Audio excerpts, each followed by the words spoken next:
Memang mau meninggal dalam keadaan berdakwah, Pak. Masya Allah. Iya.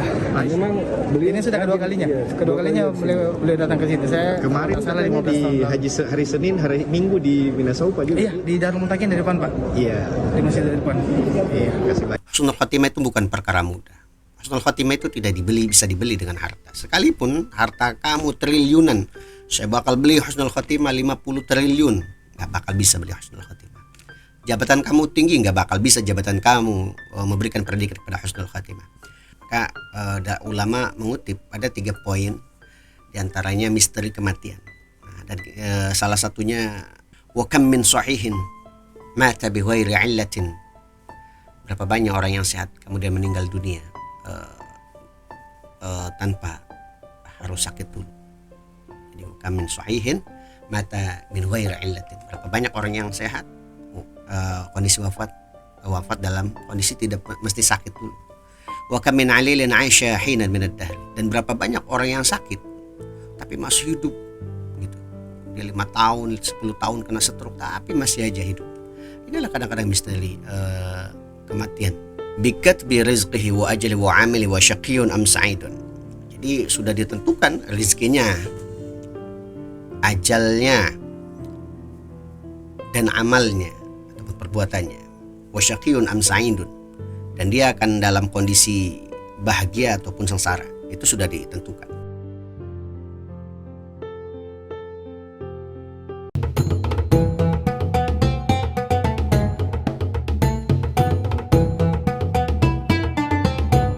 Assalamualaikum warahmatullahi wabarakatuh. Alhamdulillah wassalatu wassalamu ala Rasulillah Sayyidina Muhammad bin Abdullah la nabiyya ba'dah. Inna lillahi wa inna ilaihi raji'un. Kita kehilangan salah satu ustadz yang Masya Allah perjuangan dakwahnya akan hampir seluruh hidupnya beliau gunakan untuk berdakwah, mengajak kita agar kenal dengan Allah. Terutama beliau adalah salah satu sosok ustadz yang mengajarkan tentang ketauhidan kepada umat. Ini adalah salah satu sosok ustadz yang sangat luar biasa menurut saya, dan saya juga termasuk pengagum beliau. Yang saya salut adalah bahkan ketika beliau meninggal dunia, beliau pun memberikan banyak nasihat kepada kita saat beliau wafatnya. Itu apa nasihat yang mesti kita petik? Ini tamparan keras buat kita yang masih hidup, bahwa setiap manusia itu tergantung khawatimnya di akhir hayatnya, dan beliau adalah orang yang mendapatkan akhir hayat yang sangat luar biasa, dan insya Allah husnul khatimah. Karena pada saat beliau berdakwah, berkhutbah, bahkan setelah mengucapkan kalimat-kalimat yang baik, tauhid, zikir, doa diucapkan di khutbah tersebut, dan memberikan nasihat kepada kita semua, sampai kita semua terharu terhadap akhir hayat beliau mendapatkan doakan kita iri apa yang beliau dapatkan pada saat ini. Masya Allah. Ini ada satu nasihat yang harus kita renungkan. Di antaranya adalah beliau menyampaikan dari kisah akhir hayat beliau, al-mautu ya'ti baghtatan. Pada dasarnya kematian itu datang secara tiba-tiba, dan itu memberikan kita nasihat yang sangat berharga, bahwa manusia ini menurut beberapa pendapat, ada yang beberapa ulama termasuk Al-Imam Ghazali, kemudian Sayyid Muhammad bin Alwi al-Maliki memberikan nasihat kepada kita bahwasanya kematian itu adalah salah satu misteri yang tidak bisa diketahui oleh siapapun. Sekalipun orang yang IQ-nya tinggi, dia tidak akan bisa menebak di mana dia mati, kapan dia mati. Maka ulama mengutip ada 3 poin, diantaranya misteri kematian. Dan salah satunya amkanun, tempat kita mati kita nggak ada yang tahu. Kita di mana mati, ada yang matinya di pasar, ya kan? Ada yang matinya di masjid, seperti beliau Masya Allah, husnul khatimah. Dan itu adalah salah satu yang didam-damkan mungkin oleh kaum muslimin ketika mati dalam keadaan berbuat baik, apalagi dalam keadaan syiar dakwah, Masya Allah. Dan itu merupakan pahala, dan insya Allah para bidadari-bidadari di surga menyambut beliau. Kemudian ada juga yang nggak tahu, ada yang matinya di pasar, di klub malam, kemudian ada yang matinya di jalanan, ada yang matinya di sungai, macam-macam. Tempat kita mati kita nggak ada yang tahu. Itu kata ulama. Yang kedua itu awqatun. Awqatun ini adalah waktu kita mati. Ada yang matinya tahun depan, ada yang 2020, ada yang siang, ada yang malam, ada yang sore, ada yang juga wafat di hari Jumat, Senin. Kemudian kita nggak ada yang tahu waktu kita wafat. Di umur berapa kita nggak ada yang tahu. Maka ini adalah pesan yang beliau sampaikan, luar biasa. Kemudian ada sebab kita meninggal nggak ada yang tahu. Ada yang secara tiba-tiba yang tadi baghtatan. Ada juga yang sakit, bahkan ada yang kecelakaan, ada yang wafat dalam kondisi dibunuh, macam-macam. Sebab kita mati nggak ada yang tahu. Ada yang terkena virus corona. Inilah misteri-misteri kematian. Dan beliau banyak mengajarkan kita tentang banyak hal. Bahwasanya sesuatu itu harus banyak kita renungkan. Dan beliau adalah salah satu ustadz yang selalu menggembor-gemborkan tentang tauhid, ketauhidan kepada Allah Subhanahu wa taala. Luar biasa. Insyaallah. Insyaallah asyhadu annahu min ahlil khair. Saya bersaksi kalau beliau adalah orang baik. Dan insyaallah husnul khatimah, dalam kondisi syahid dia berjuang menyampaikan dakwah di jalan Allah Subhanahu wa taala. Kemudian selanjutnya kita akan lihat beberapa cuplikan mungkin. Inilah fakta sosok Ustadz Yahya Waloni yang dikabarkan meninggal dunia saat menyampaikan khutbah Jumat pada Idul Adha 2025. Dia meninggal dunia di Masjid Darul Falah, Minasa Upa, Rapocini, Kota Makassar, Sulawesi Selatan, Jumat, 6 Juni 2025. Mengutip Tribun Timur, seorang jemaah mengungkapkan Ustadz Yahya Waloni sempat terjatuh sebelum menyampaikan doa penutup khutbah kedua. Sang Ustadz terjatuh dan tak sadarkan diri usai duduk di antara dua khutbah. Masih sempat berdiri di khutbah kedua dan ingatkan kita pentingnya bertauhid kepada Allah Subhanahu wa taala, ujar Sekretaris Pengurus Masjid Darul Falah, Harfan Jaya Sakti, 39 tahun, kepada wartawan.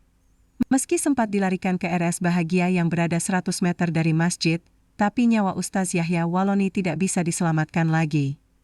Berikut kronologi sementara berdasarkan pengamatan langsung dan laporan media.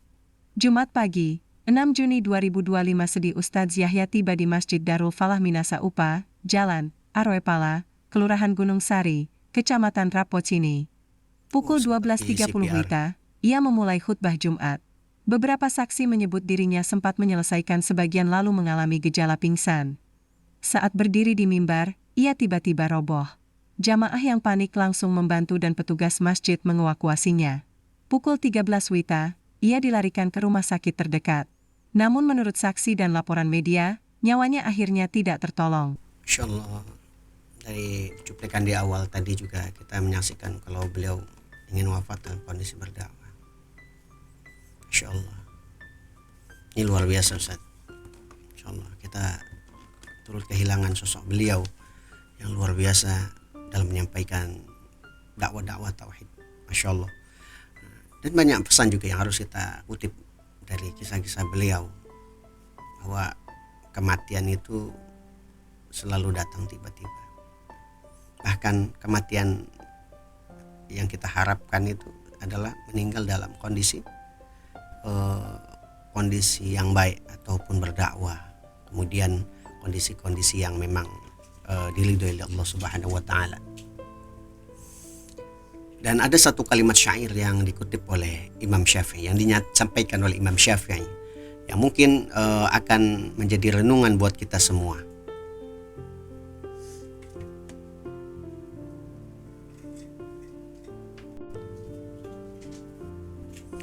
Ada satu kalimat yang disampaikan oleh Al-Imam Syafi'i yang menjadi nasihat untuk kita semua yang masih hidup. Tazawwad minat taqwa fa innaka la tadri idza janna al-lailu hal ta'ishu ila al-fajr. Banyaklah kita bertakwa kepada Allah, meningkatkan ketakwaan, karena sesungguhnya kita tidak tahu jika malam tiba ataupun hingga pagi hari apakah kita masih hidup atau tidak. Itu pesan kata Imam Syafi'i. Wa kam min sahihin mata bi ghairi illatin. Berapa banyak orang yang sehat kemudian meninggal dunia tanpa harus sakit dulu. Jadi wa kam min sahihin mata min ghairi illatin. Berapa banyak orang yang sehat kondisi wafat dalam kondisi tidak mesti sakit dulu. Wa kam min alilin 'aisha hinan min ad-dahr. Dan berapa banyak orang yang sakit tapi masih hidup gitu.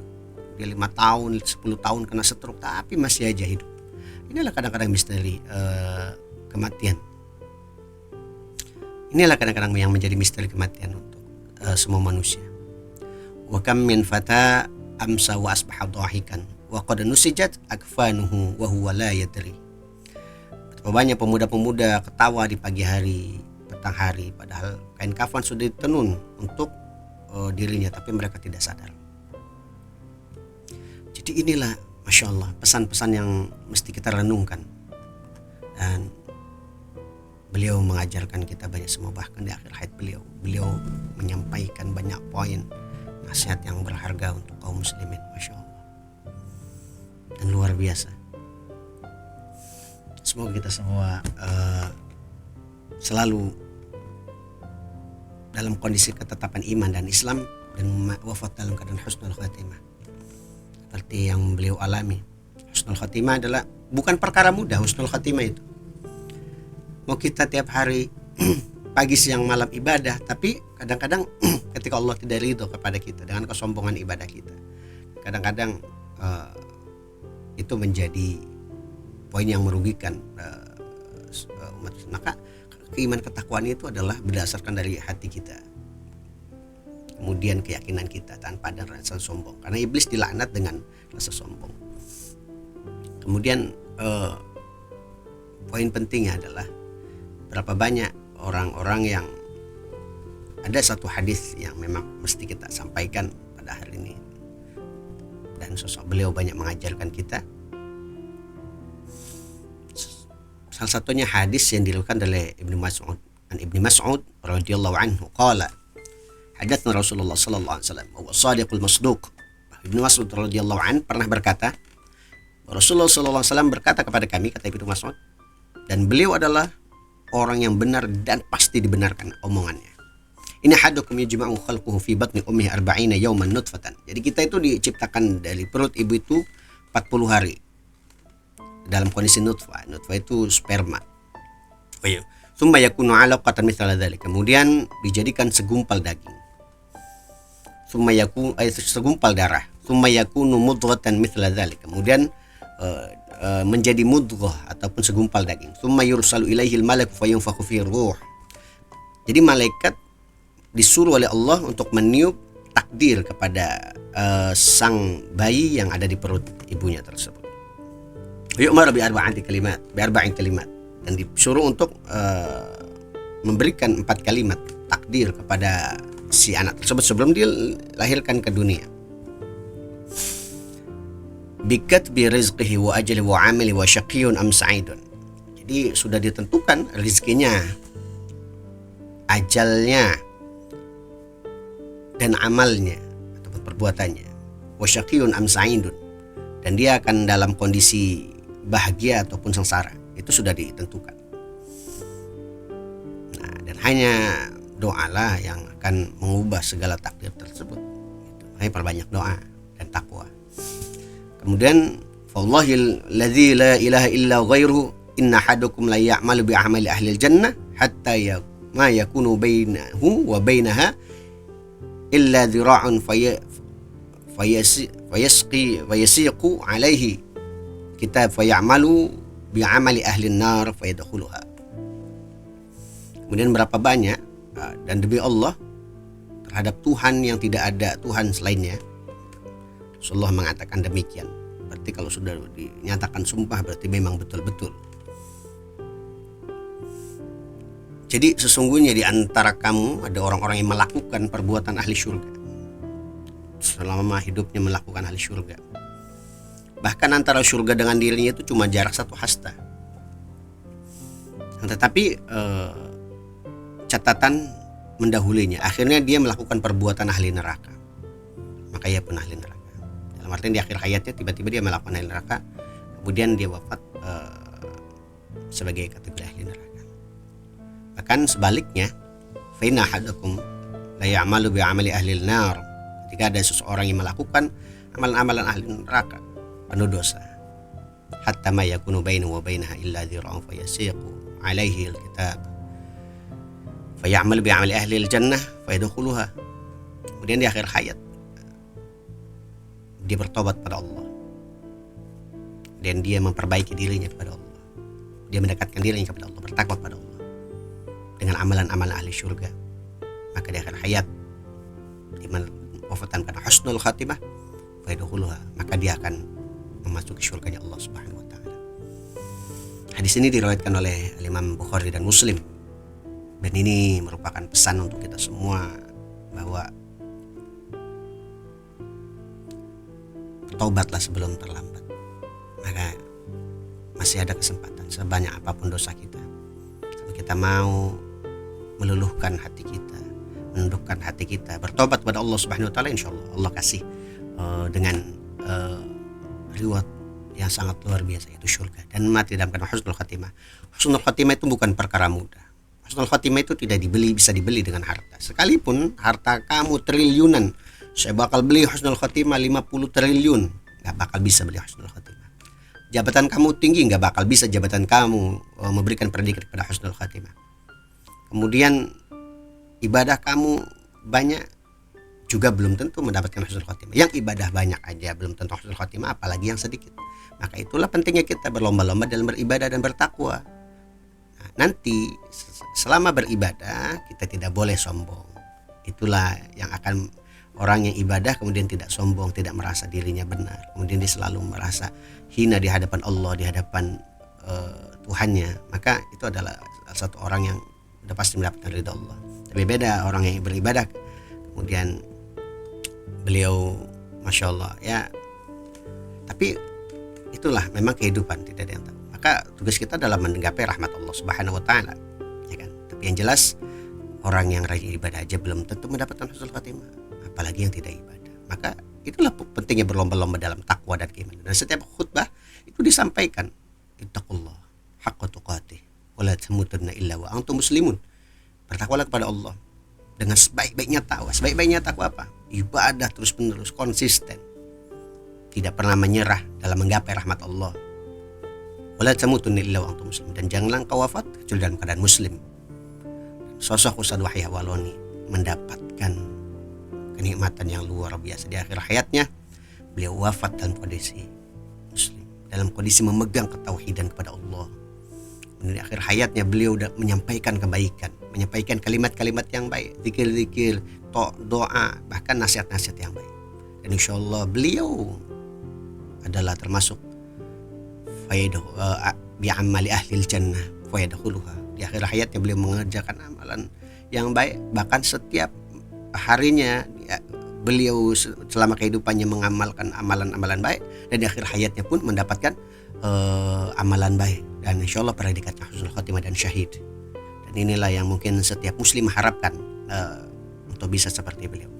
Dan insya Allah Allah Subhanahu wa taala adkhilhu lil firdaus ala minal jannah, menempatkan dia di dalam surga Firdaus bersama baginda Nabi Muhammad SAW. Nah, semoga kisah ini bisa manfaat buat kita semua, dan semoga kita semua mendapatkan kebaikan dari setiap langkah kita, dan insya Allah wafat karena husnul khatimah dari Allah Subhanahu wa taala. Assalamualaikum warahmatullahi wabarakatuh.